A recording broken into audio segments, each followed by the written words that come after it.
Assalamualaikum warahmatullahi wabarakatuh. Perkenalkan, kami dari kelompok 2 yang beranggotakan Muhammad Irfan Utama, Nur Azizah Hayati, Nur Zakiyatun Hifziah, dan Nurul Kamariah. Pada video kali ini, kami akan menjelaskan terkait dengan teori belajar dan motivasi belajar anak. Topik yang dibahas yang pertama yaitu penerapan teori behavioristik, teori sosial kognitif, dan teori konstruktivisme. Yang kedua yaitu model-model pembelajaran yang terbentuk berdasarkan prinsip konstruktivisme. Dan yang terakhir yaitu rencana meningkatkan motivasi para siswa yang ada di kelas dengan beberapa gambaran. Langsung saja, penerapan teori behavioristik, teori sosial kognitif, dan teori konstruktivisme. Yang pertama yaitu teori behavioristik. Belajar dalam pendekatan behavior tidak terlepas dari stimulus yang sudah dibuat oleh guru agar siswa mampu mengulangi atau berperilaku sesuai dengan yang diharapkan oleh guru. Adanya stimulus sesungguhnya menjadi sebuah perangkat keras agar proses dan hasil belajar bisa dikembangkan sedemikian rupa.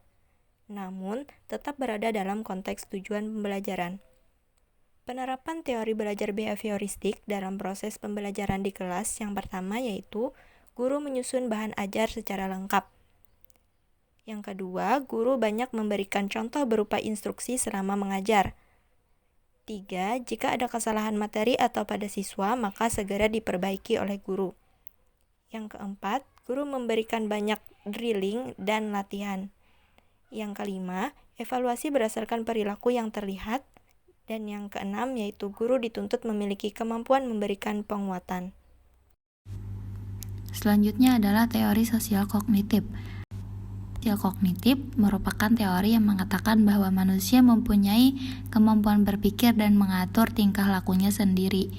Bandura merumuskan teori belajar sosial dengan mengakomodasi kemampuan kognitif manusia dalam berpikir dan belajar melalui pengamatan sosial. Penerapan teori belajar sosial kognitif di dalam proses pembelajaran di kelas. Yang pertama adalah dengan meminta siswa untuk merefleksikan pengalaman mereka. Yang kedua, mendorong siswa untuk berdiskusi berdasarkan apa yang akan diajarkan. Yang ketiga, membantu siswa menemukan solusi baru dalam suatu masalah untuk mengembangkan cara berpikir kritis. Yang keempat, meminta siswa untuk memberikan penjelasan tentang ide atau pendapat yang mereka miliki. Yang kelima, membantu siswa dalam mengeksplorasi dan memahami bagaimana ide-ide bisa terhubung. Dan yang terakhir, meningkatkan pemahaman dan ingatan siswa melalui penggunaan visualisasi dan permainan dalam menyampaikan materi. Selanjutnya ada teori konstruktivisme. Pada pandangan konstruktivisme, pengetahuan tumbuh dan berkembang melalui pengalaman. Pemahaman berkembang semakin dalam dan kuat apabila selalu diuji oleh berbagai macam pengalaman baru. Salah satu konsep dasar pendekatan konstruktivisme dalam belajar adalah adanya interaksi sosial antara individu dengan lingkungannya. Penerapan teori belajar konstruktivisme dalam proses pembelajaran di kelas. Yang pertama, mendorong kemandirian dan inisiatif siswa dalam belajar. Lalu guru mengajukan pertanyaan terbuka dan memberikan kesempatan beberapa waktu kepada siswa untuk merespon. Yang ketiga, guru mendorong siswa untuk menghubungkan dan merangkum konsep-konsep melalui analisis, prediksi, justifikasi, dan mempertahankan gagasan atau pemikirannya. Yang keempat, siswa terlibat secara aktif dalam dialog atau diskusi dengan guru dan siswa lainnya. Dan yang kelima, siswa terlibat dalam pengalaman yang menantang dan mendorong terjadinya diskusi. Selanjutnya, model-model pembelajaran apa saja yang terbentuk berdasarkan prinsip konstruktivisme.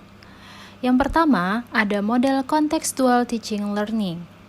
Contextual teaching learning merupakan pendekatan pembelajaran yang mengaitkan antara materi pembelajaran dengan situasi dunia nyata yang berkembang dan terjadi di lingkungan sekitar siswa, sehingga siswa atau peserta didik itu mampu menghubungkan dan menerapkan kompetensi hasil belajar dengan kehidupan sehari-hari mereka. Yang kedua, ada inquiry. Model pembelajaran inquiry adalah proses pembelajaran didasarkan pada pencarian dan penemuan melalui proses berpikir secara sistematis. Pengetahuan bukanlah sejumlah fakta hasil dari mengingat, akan tetapi hasil dari proses menemukan sendiri. Dengan demikian, dalam proses perencanaan, guru bukanlah mempersiapkan sejumlah materi yang dihafal, akan tetapi merancang pembelajaran yang memungkinkan siswa dapat menemukan sendiri materi yang harus dipahaminya. Yang ketiga, ada model pembelajaran discovery learning. Discovery learning merupakan model pembelajaran yang berpusat pada siswa dan pengalaman belajar secara aktif. Dalam prosesnya, model pembelajaran ini akan menjadikan siswa secara aktif menemukan dan mengemukakan gagasan terkait topik yang dipelajari. Discovery learning adalah model belajar yang menuntut guru lebih kreatif, menciptakan situasi yang membuat peserta didik belajar aktif dan menemukan pengetahuan sendiri. Selanjutnya adalah rencana untuk meningkatkan motivasi para siswa yang ada di kelas. Pada kasus pertama, Tania, 7 tahun memiliki kemampuan yang rendah dan keinginan yang rendah untuk sukses. Pada kasus Tania, keinginan yang rendah untuk sukses disebabkan oleh kemampuan yang rendah. Kasus ini berkaitan dengan teori sosial kognitif, yaitu manusia mempunyai kemampuan berpikir dan mengatur tingkah lakunya sendiri. Untuk meningkatkan motivasi Tania adalah dengan melihat dari perspektif perilaku. Pada perspektif perilaku, motivasi seringkali dikaitkan dengan imbalan dan hukuman eksternal sebagai penentu keberhasilan siswa. Misal memberikan nilai angka dan huruf, serta memberikan pengakuan kepada siswa, memberikan hak istimewa, dan lain sebagainya. Yang dapat dilakukan adalah dengan memberikan pengakuan terlebih dahulu kepada Tania, bahwa sebenarnya dia memiliki kemampuan yang bagus, sehingga ini akan memotivasi Tania untuk menjadi lebih tinggi lagi. Lalu, guru dapat memberikan motivasi intrinsik dengan memberikan reward pada setiap pencapaian yang telah dia lakukan. Reward yang diberikan untuk Tania yang berusia 7 tahun dapat berupa hal-hal yang sederhana namun harus berkesan agar menimbulkan kebermaknaan. Selanjutnya, kasus kedua. Samuel 10 tahun yang bekerja keras untuk menjaga harga dirinya pada tingkat tinggi tetapi memiliki rasa takut akan gagal yang kuat. Pada kasus Samuel, untuk meningkatkan motivasi, dapat digunakan perspektif humanistik. Pada perspektif humanistik, motivasi lebih ditekankan kepada kemampuan pertumbuhan pribadi siswa, kemerdekaan untuk memilih, dan sifat-sifat positif. Dalam kasus Samuel, dia sudah memiliki kepribadian yang bekerja keras untuk menjaga harga dirinya pada tingkat yang tinggi. Ini menunjukkan bahwa Samuel adalah orang yang memiliki keinginan tinggi untuk berhasil sehingga dia takut akan kegagalan. Ini mengidentifikasi adanya kebutuhan dasar yang kurang dari Samuel, yaitu kurangnya rasa aman yang dia dapatkan apabila dia nantinya mengalami kegagalan. Dalam meningkatkan motivasi Samuel, dapat dilakukan dengan memberikan rasa aman dari orang-orang di sekitarnya dengan menunjukkan perilaku yang humanis kepada Samuel. Selain itu, guru dapat memberikan penguatan dan pengertian kepada Samuel bahwa dia memiliki potensi dan kegagalan bukanlah sesuatu yang harus ditakuti. Perilaku humanis dari orang-orang di sekitarnya akan membuat kebutuhan dasar yang diperlukan berupa rasa aman akan terpenuhi. Baik, selanjutnya adalah Sandra, 13 tahun, yang tenang di kelas dan meremehkan keterampilan mereka. Pada kasus Sandra ini, Sandra menganggap dirinya mampu dan sudah melebihi dari kemampuan teman-temannya. Kasus ini didasari pada perspektif kognitif.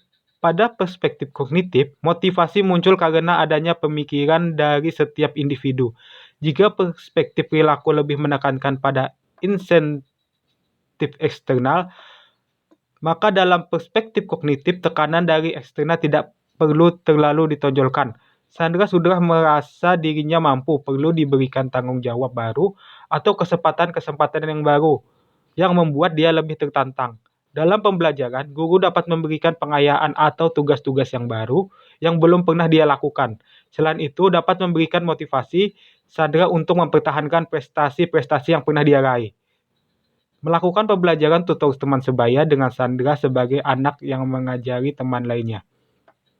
Selanjutnya, ada kasus Robert 16 tahun yang menunjukkan sedikit minat di sekolah saat ini tinggal bersama dengan bibinya. Anda sudah tidak dapat menghubungi orang tuanya. Pada kasus Robert ini, motivasi yang mempengaruhi Robert ini dipengaruhi oleh perspektif sosial, di mana pada perspektif sosial, motivasi yang diberikan dengan kemampuan seseorang dalam membangun, memelihara, dan memulihkan hubungan pribadi yang dekat dengan dan hangat pada orang lain. Kurangnya minat Robert di sekolah disebabkan karena kurangnya perhatian dan dukungan dari keluarganya.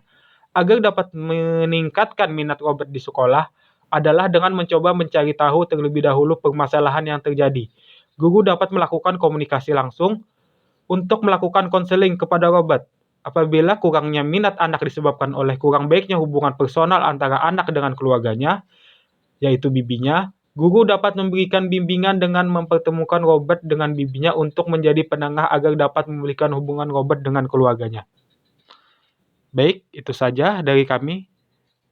Saya ucapkan terima kasih.